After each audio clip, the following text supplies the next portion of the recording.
Hello, my name is Luke Johnson, and today I will be discussing the influence of nonverbal communication in politics. But before I get into my research and my findings and just the literature and the presentation as a whole, just a quick introduction as to why I chose this topic. Probably since early to middle high school, I've always had a pretty deep interest in politics overall. I've always had an interest in the function of government and the function of politics and politicians' rhetoric because these are the people that are making the decisions that are going to affect all of our lives. So it's something that I found to be pretty important. So coming into this class, I had a lay person's understanding of nonverbals fairly subpar. So when it came time to choose a topic, I figured this would go hand in hand because one, I'll learn more about nonverbal communication. I'll gain knowledge and just be better equipped and well informed about it. And then two, like I said, I've always had a strong connection and a passion for politics. So this would also help me kind of, connect the dots in a way with nonverbal communication, the things I learn in class, and, outside of class, my own hobbies and passions. So let's get started with some literature review of the topic. So starting off, researchers describe politicians' nonverbal behaviors ranging between agonic and hedonic styles. These are the two primary things and forms of communication that politicians communicate off of. So this literature used to describe primate and early human behavior, because this was a lot of like back in the hunter-gathering or Stone Age primordial times, there's a lot of power struggles and things like that. But it has been applied to describe different patterns of human behavior because these things are in a way still inherently in us, and they play a very significant role in our communication, in our both verbally and non-verbally. So moving off from this, we're going to look at some definitions here. Agonic behavior is actions that appear aggressive, intimidating, or competitive. So these are things that you would ascribe to masculinity, power, and dominance.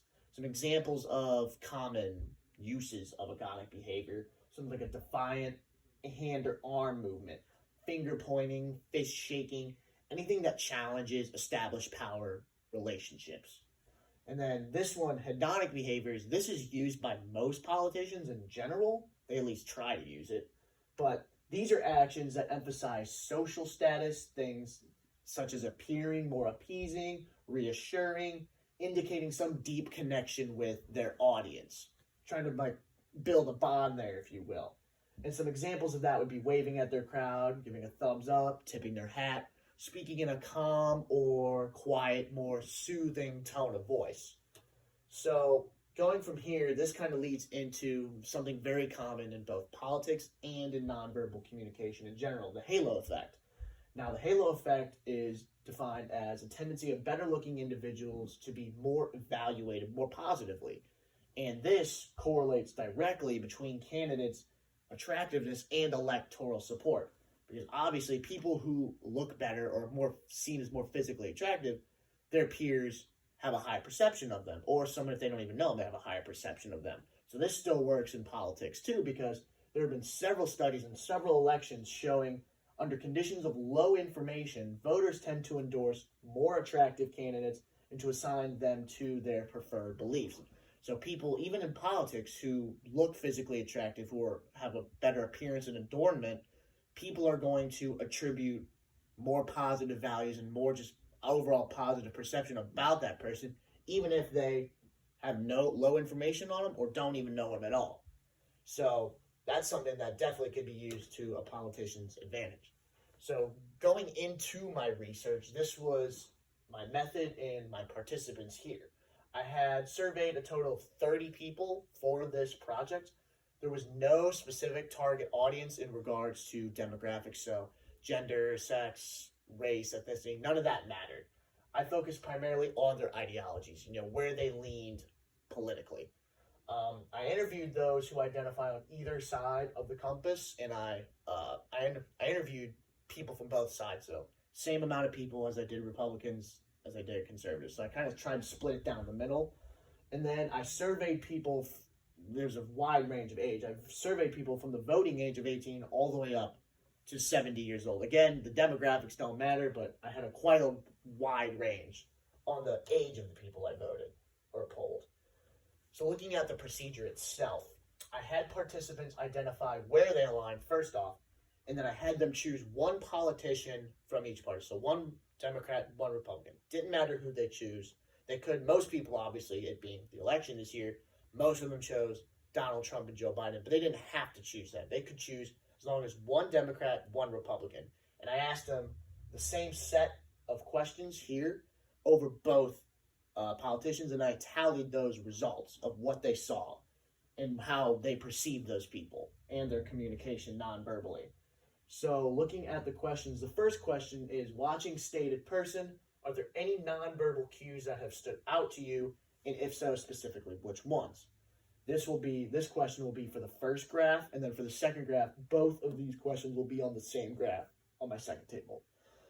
The second question says, did any of the nonverbal cues mentioned above have an effect on your perception of the candidate? And if so, was it positive or negative? So you didn't have to answer yes. You could have just said no, and I would tally that down too, which I will talk about that more later. And then 3, did any of the nonverbal cues you witnessed help support or contradict the message they were attempting to communicate to voters? So overall, did their nonverbals, coincide with what they were trying to get across, or was it counterproductive? So looking at the first table here, this is, again, question 1, and these are all different types of nonverbal cues: chronemics, artifacts, their environment, proxemics, haptics, tone of voice, body language, facial expression, eye contact. And so right here on this side are, this first half at least, this is my results from those I polled who were liberal. And then on the second half, these are the people who were conservative. These are their results. Now, if you look at these numbers, especially between body language and eye contact, I have a high number of results and things that people notice here, again, which I will talk about in a second in my analysis. And then down here, pretty low, if any, at all, noticing of chronemics and haptics. But then again, because it being 2020 and the current pandemic, haptics, this kind of makes more sense because there's not been a lot of physical touching, everything going around with the pandemic. So I'm going to move on to the second chart here. This is about questions 2 and 3. Again, same thing. The liberals are on this half and the conservatives are on this half of the spectrum. Right here is these first 3 rows are for question 2. So whether they had a positive impact, negative impact, or no impact at all.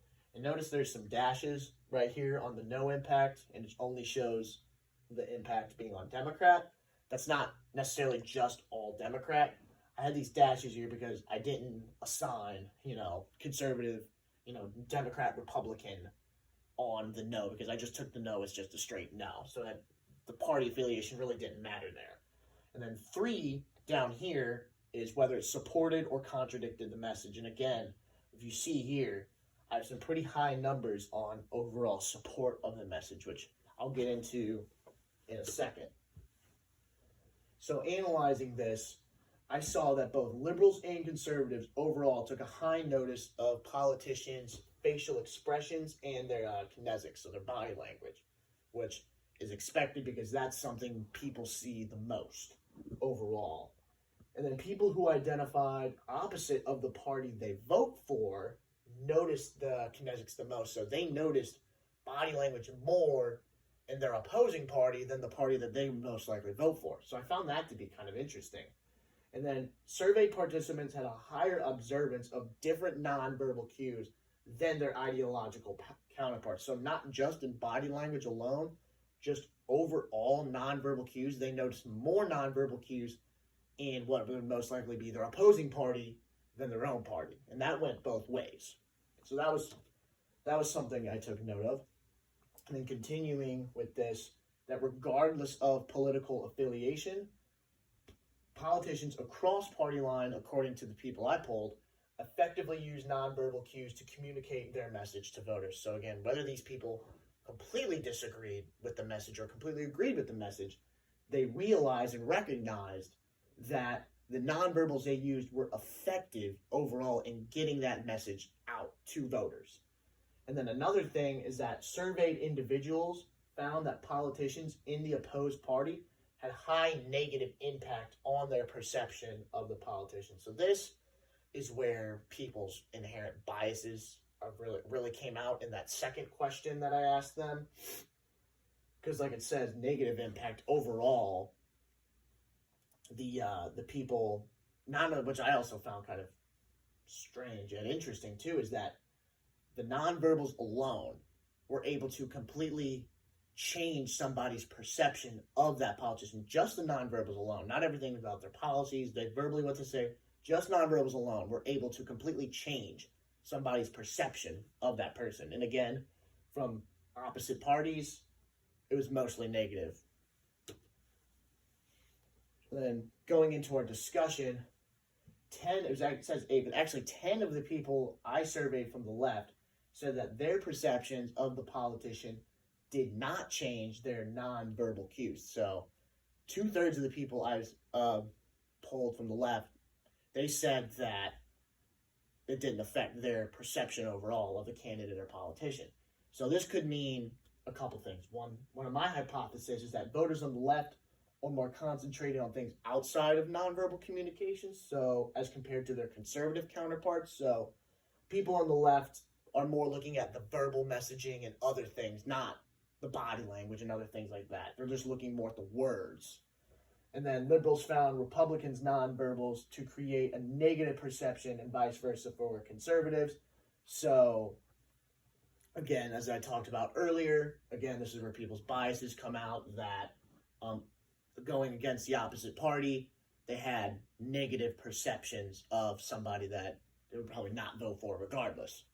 So moving on, there was a low number of participants that said nonverbals contradicted their messaging despite their view of said politicians. So when we looked at, again, at the analysis, that they were able to recognize that it was effective in getting that message out, no matter how much they did not agree with it.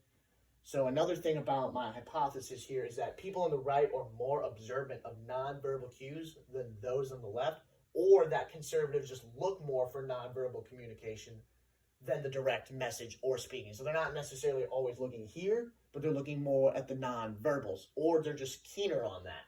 Because like I said in the first chart, if you look back, overall conservatives had more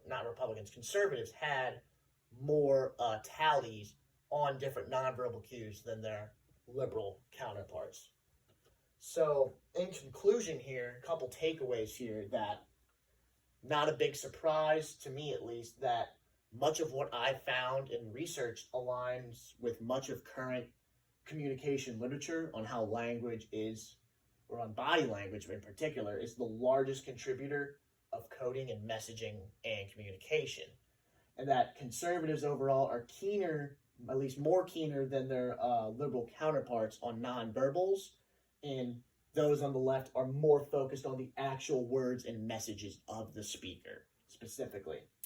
And that nonverbal communication obviously is an essential part of persuasion, and persuasion is an essential function in politics, because if you're not able to persuade anyone to vote for you, you're just not going to get elected. So therefore, it is essential that politicians and their nonverbal skills are premier. They have to have both extremely effective nonverbals, but not overwhelming to the viewer at the same time. Because if you don't tune it just right, and I think most politicians have it down to a science, if they don't get it just right, they could come off as overbearing, or they could just come off as disingenuous.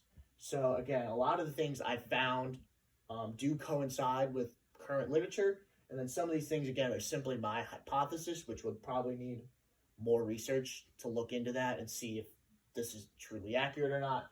But this is what I have found. This is my research, and I hope you enjoyed it. Thank you for watching.